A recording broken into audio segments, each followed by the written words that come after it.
Hai everyone, back with me Tasya Angel dari kelas 10 Perbankan 3. Teman-teman, pada video pembelajaran kali ini saya akan menjelaskan tentang interaksi antar ruang. Bentuk interaksi keruangan. Bentuk interaksi keruangan yang pertama adalah perpindahan penduduk atau migrasi. Migrasi merupakan bentuk interaksi keruangan yang mengakomodasikan pergerakan orang dari satu wilayah ke wilayah lain dengan tujuan tertentu. Jenis-jenis imigrasi terdapat sebagai berikut. Yang pertama, imigrasi.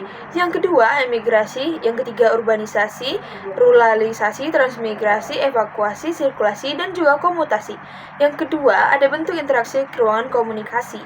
Komunikasi merupakan bentuk interaksi antar ruang yang melibatkan pertukaran ide atau gagasan, baik secara langsung maupun tidak langsung. Contoh pertukaran informasi antara sebagai berikut. Yang pertama, siaran televisi yang menyiarkan kejadian-kejadian aktual di suatu wilayah. Yang kedua, streaming, website juga marketplace. Bentuk interaksi keruangan yang ketiga adalah transportasi. Bentuk interaksi antar ruang dalam pergerakan barang dan asal-dasar daerah suatu daerah lain antara yang sebagai berikut. Yang pertama, perdagangan internasional, ekspor dan impor. Yang kedua, pengiriman komunitas, perdagangan melalui transportasi laut, darat, dan udara dari satu daerah ke daerah lain. Kerjasama antar negara. Hubungan negeri dengan Indonesia secara resmi telah dimulai sejak negara Indonesia berdiri, yaitu 17 Agustus 1945. Yang pertama, ada kerjasama bilateral.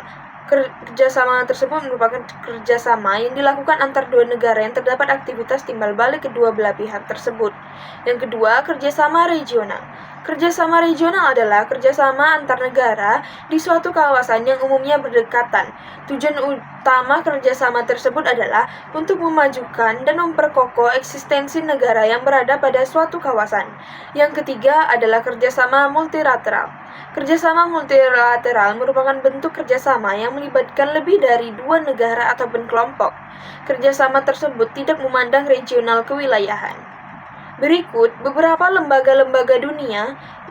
Yang pertama, Perserikatan Bangsa-Bangsa atau United Nations. Yang kedua, World Trade Organization atau WTO. Yang ketiga, International Monetary Fund atau IMF. Yang keempat, ada Organization of Islamic. Berikut contoh kerjasama regional di Indonesia, yaitu Association of Southeast Asian Nations atau ASEAN. ASEAN adalah organisasi kerjasama multi-bidang yang dilakukan oleh negara-negara di wilayah Asia Tenggara. Awal mula terbentuknya ASEAN yaitu setelah terjadinya krisis ekonomi pada kelima negara bekas jajahan kolonialisme di wilayah Asia Tenggara, kecuali negara Thailand. Thailand menjadi satu-satunya negara yang tidak mengalami masa penjajahan. Tiap perwakilan dari kelima negara tersebut sepakat menandatangani perjanjian kerjasama deklarasi ASEAN pada tanggal 8 Agustus 1967 di Bangkok. Teman-teman, sekiranya hanya itu materi yang bisa saya sampaikan. Saya mohon maaf bila ada salah kata ataupun salah penyampaian. Sekian, terima kasih.